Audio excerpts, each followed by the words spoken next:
শুরু হচ্ছে খবরের আয়নায়। আকাশবাণী সংবাদ বিভাগের এই সাপ্তাহিক অনুষ্ঠান আপনাদের সামনে উপস্থাপন করবে এমন অনেক কিছু যেগুলো দৈনন্দিন খবরের ভিড়ের মধ্যেও বিশেষ উল্লেখের দাবি রাখে। ব্যতিক্রমী অনেক ঘটনায় সময়াভাবে উপযুক্ত মাত্রায় পরিবেশন করা সম্ভব হয় না।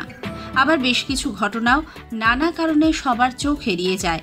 এমন নানা রঙের মালায় গাঁথা এক অনুপম উপহারই হল খবরের আয়নায়। আজকের আয়নায় রয়েছে বেনাপোলে ভারত বাংলাদেশ সীমান্তরক্ষী বাহিনীর বৈঠক, রাজ্যপাল সিভি আনন্দ বোসের হিঙ্গলগঞ্জে আমার গ্রাম কর্মসূচিতে অংশগ্রহণ, কেন্দ্রীয় ক্রীড়া ও যুব কল্যাণ মন্ত্রকের উদ্যোগে সীমান্ত অঞ্চলে যুব সম্প্রদায়ের মত বিনিময় কর্মসূচি এবং মকর সংক্রান্তি উপলক্ষে গঙ্গাসাগর ও জয়দেবের মেলা। রাজনৈতিক ও কূটনৈতিক টানাপোড়েনের আবহে ভারত বাংলাদেশ সীমান্ত বেনাপোলে বিএসএফ বিজিবির বৈঠক অনুষ্ঠিত হল এ মাসের 9 তারিখ বৃহস্পতিবার। উপস্থিত ছিলেন বিএসএফের আইজি সাউথ বেঙ্গল মনিন্দর প্রতাপ সিং পাওয়ার। বাংলাদেশ সীমান্তরক্ষী বাহিনীর সঙ্গে এই সমন্বয় বৈঠক চলে প্রায় 2 ঘণ্টা। এরপর পেট্রাপোল সীমান্তে বিএসএফ ক্যাম্পে ভারতীয় আধিকারিকদের সঙ্গে প্রায় আধ ঘণ্টা বৈঠক সেরে তিনি কলকাতা ফিরে যান। আইজি পরে বলেন, এটি ছিল নিয়ম মাফিক বৈঠক। বিজেপির ডাকে বেনাপোলে এই মিটিং হয়। ওখানে বিজেপির উচ্চপদস্থ আধিকারিকরা উপস্থিত ছিলেন। দু দেশের বিভিন্ন ইস্যু নিয়ে কথোপকথন হয়েছে। সীমান্তে বিএসএফ সদা প্রহরারত রয়েছেন। সীমান্তে কোনো সমস্যা নেই। It was a general meeting on the call of the BGP officers, and we had gone there on the other side in the BOP Benapole and interacted with the senior officers of BGB, and all kinds of issues were discussed in a very nice atmosphere. And it was just a casual meeting and a regular meeting that we hold with our counterparts.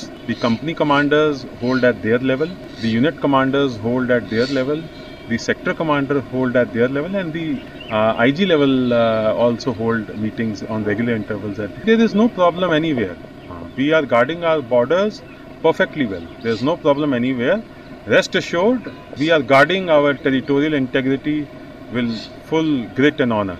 Nothing to be. कहीं पे कुछ problem नहीं। गांव वाले बहुत गुस्सा में है, वो उधर से नहीं, ये मुझे इसकी जानकारी नहीं है गांव वालों की। बट आप जो कह रहे हैं, कहीं हमारे बॉर्डर पे कोई प्रॉब्लम नहीं है। आप निश्चिंत रहिए इस चीज।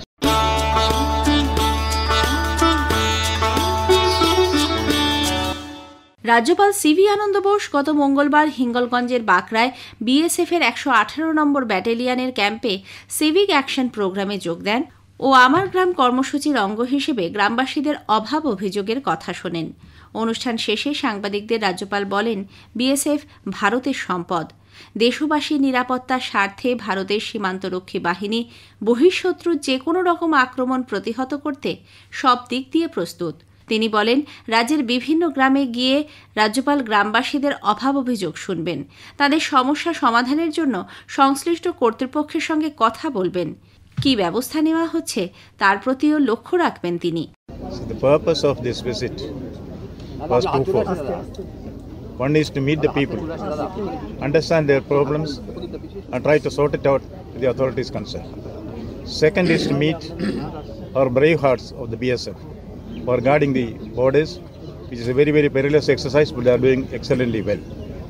These two missions have been combined here because the BSF took the initiative to call the villagers also here.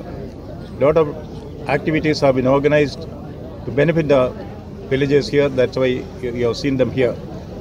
And some aid is also distributed to them. And the grievance redressal is one of the major functions of the government. You know, we have started what is called the peace room in the Raj Bhavan, where anybody can approach with any grievance which they have. We will intervene timely and take necessary steps. You know, the basis for this, when the governor takes the oath, there are two things which he promises. One is to be the custodian of the Constitution of India.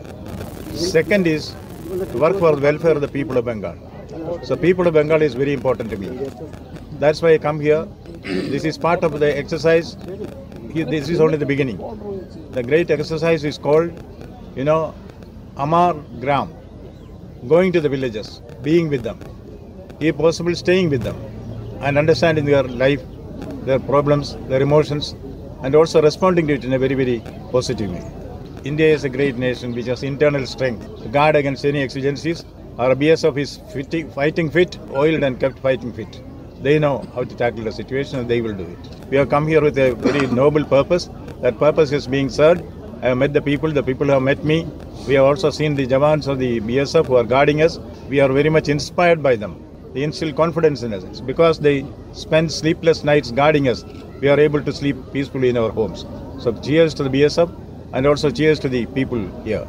রাজ্যপাল এরপর ভাসমান border আউটপোস্টে নদী পথে ভারত বাংলাদেশ সীমান্ত পরিদর্শন করেন।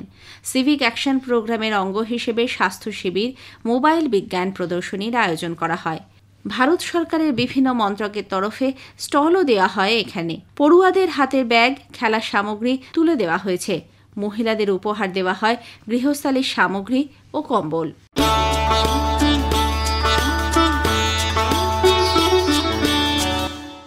ক্রীড়া ও যুব কল্যাণ মন্ত্রকের উদ্যোগে কলকাতায় এই মাসের ৮ তারিখ থেকে ১২ তারিখ পর্যন্ত অনুষ্ঠিত হল সীমান্ত অঞ্চলের যুব সম্প্রদায়ের মতবিনিময় কর্মসূচি।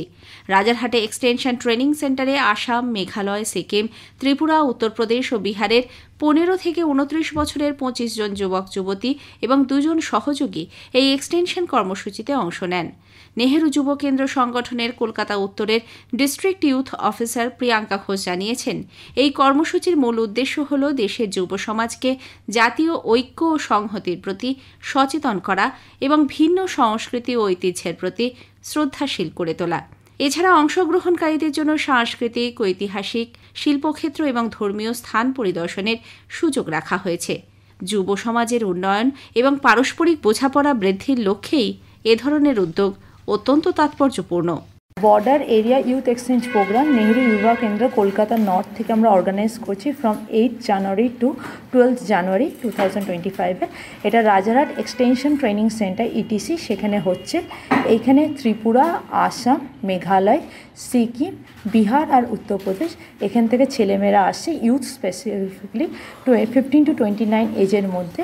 তারা এখানে বেসিক্যালি আসছে 5 ডেজের রেসিডেন্সিয়াল ট্রেনিং হচ্ছে। এখানে আমরা কলকাতা বিভিন্ন জায়গা যেমন ভিক্টোরিয়া, সায়েন্স সিটি, বিবেকানন্দ বাড়ি, বেলুর মঠ এগুলো ভিজিট করানোর প্ল্যান আছে এবং ডিফারেন্ট প্রফেসর্স, ট্রেনার্স আসছে যারা তাদেরকে ডিফারেন্ট অ্যাসপেক্টস অফ লাইফ যেমন ইউথ লিডারশিপ, তারপরে ভয়েস অফ 2027-এ ইন্ডিয়াকে কীভাবে দেখতে চায় ভিশন, সেইগুলো নিয়ে আলোচনা হবে। এখানে বেসিক্যালি একটা ইন্টারাক্টিভ সেশন থাকবে এবং এইখানে যে আমাদের ওয়েস্ট বেঙ্গলে মানে নন বর্ডারে এসে বর্ডার থেকে ছেলেমেয়েরা যে নলেজটা গেইন করবে তারা তাদের রেসপেক্টিভ ডিস্ট্রিক্টে গিয়ে এক্সপেক্ট করছি যে তারা সেইটা সেখানে জানাবে। তো এটাই রিয়েল কালচারাল এক্সচেঞ্জ হবে এবং এখানে বেসিক্যালি আমরা এছাড়া এনডিআইএফের সাথেও আমরা একটা ইন্টারাক্টিভ সেশন রাখছি।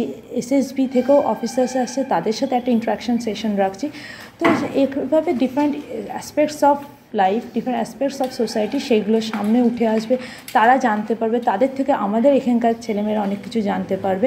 এটাই প্রধান উদ্দেশ্য এই প্রোগ্রামে।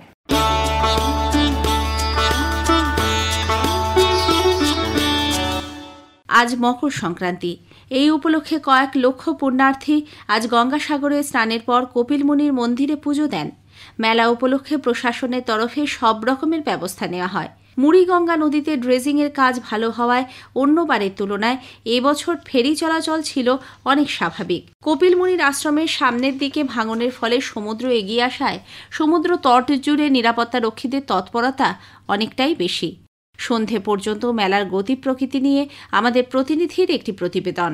তখনও ভোরের আলো ফোটেনি। মকর সংক্রান্তির পুণ্যযোগের আগেই সাগর স্নানে নেমে পড়েন লক্ষ লক্ষ পুণ্যার্থী। অনেকেই রাতে খোলা আকাশের নিচে কয়েক ঘন্টার অপেক্ষায় ছিলেন। সাগর মেলার 1 থেকে 6 নম্বর স্নানঘাট জুড়ে অগণন পুণ্যার্থীর স্রোত আছড়ে পড়েছে সাগর জলে। গত দুদিনের তুলনায় ঠান্ডার দাপট কমেছে, তবে উত্তুরে হাওয়ায় সাগর স্নান সারা পুণ্যার্থীদের জুবুথুবু অবস্থা। উত্তরপ্রদেশ, রাজস্থান, বিহার থেকে গুজরাট সব মিলেমিশে একাকার। মোক্ষ লাভের আশায় একটা পুণ্যের ডুব দিতে হাজার হাজার মাইল পাড়ি দিয়ে মিনি ভারতবর্ষের পুণ্যার্থীরা হাজির গঙ্গা ও সাগরের সঙ্গমে। আবহমানকালের বিশ্বাস পরম্পরা ও ভক্তির অপরূপ মেলবন্ধন ধরা পড়েছে এই সাগরতটে। সাধু সন্ত থেকে গৃহী সকলেই পুণ্যের ডুব দিতে ব্যস্ত। ভোর থেকে সাগরতট জুড়ে চলছে গঙ্গা বন্দনা, সূর্য প্রণাম। মোমবাতি প্রদীপের আলোর সাথে মিলেমিশে একাকার হয়ে গেছে ধূপ ধুনোর গন্ধ। মোময় হয়ে উঠেছে পুণ্যভূমি। কীর্তন দলের হরে রাম হরে কৃষ্ণের পাশাপাশি হর হর মহাদেব, গঙ্গা মাইকে জয়ধ্বনিতে মুখরিত সাগরতট। তবে স্নানের পর অনেকেই লক্ষ মানুষের ভিড়ে নিখোঁজ হয়ে যাচ্ছেন। মেলার পাবলিক অ্যাড্রেস সিস্টেমে সর্বক্ষণ চলছে নানা রাজ্যের ভাষায় নিখোঁজের ঘোষণা। স্নান শেষে কপিলমুনির আশ্রমে পুজো দেওয়া দীর্ঘ লাইন। ড্রপ গেটে কিছুক্ষণ আটকে থাকার পর পুজো দেওয়ার সুযোগ মিলেছে। মেলায় ভিড় বাড়ায় সকালে বাস স্ট্যান্ডে নিরাপত্তা বাড়ানো হয়। 85 লক্ষ পুণ্যার্থী মেলায় এসেছেন বলে দাবি করেছেন মন্ত্রী অরূপ বিশ্বাস। আজ দিনভর পুণ্যার্থী আসেন। বিকেলে মুড়িগঙ্গা নদীর ভাটার জন্য ঘণ্টা দেড়েক ভেসে এলো মেলা থেকে কচুবেড়িয়া বাস সার্ভিস বন্ধ রাখা হয়। পুণ্যযোগ আগামীকাল সকাল 6টা 58 পর্যন্ত, বুধবার 1 মাঘ। এই তিথিতে স্থানীয় মানুষেরা স্নান করেন। সরকারিভাবে এই মেলা চলবে 17 জানুয়ারি পর্যন্ত। এছাড়া স্থানীয় গঙ্গা পূজা উপলক্ষে মেলা চলবে 15 দিন। এই 15 দিন সাগরদ্বীপের বাসিন্দারা বিকিকিনি করেন। আবার মাঘী পূর্ণিমা তিথিতে সাগর সঙ্গমে লক্ষাধিক পুণ্যার্থীর সমাগম হবে। গৌতম মণ্ডল, আকাশবাণী সংবাদ, সাগর মেলা, দক্ষিণ 24 পরগনা। মকর সংক্রান্তি উপলক্ষে বীরভূমের কেন্দুলিতেও গত কয়েকদিন ধরে জমে ওঠে জয়দেবের মেলা। অজয় নদের তীরে ঘন কুয়াশার মধ্যে প্রবল ঠান্ডাকে উপেক্ষা করে হাজার হাজার মানুষ পুণ্য স্নান করেন। এই উপলক্ষে চর জুড়ে চলছে কয়েকদিনের মেলা। এখানকার বিশেষ আকর্ষণ বাউল সম্মেলন। রাজ্যের বিভিন্ন জেলা থেকে বাউল শিল্পীরা এখানে হাজির হন এবং সারা দিন রাত ধরে চলে গানের আসর।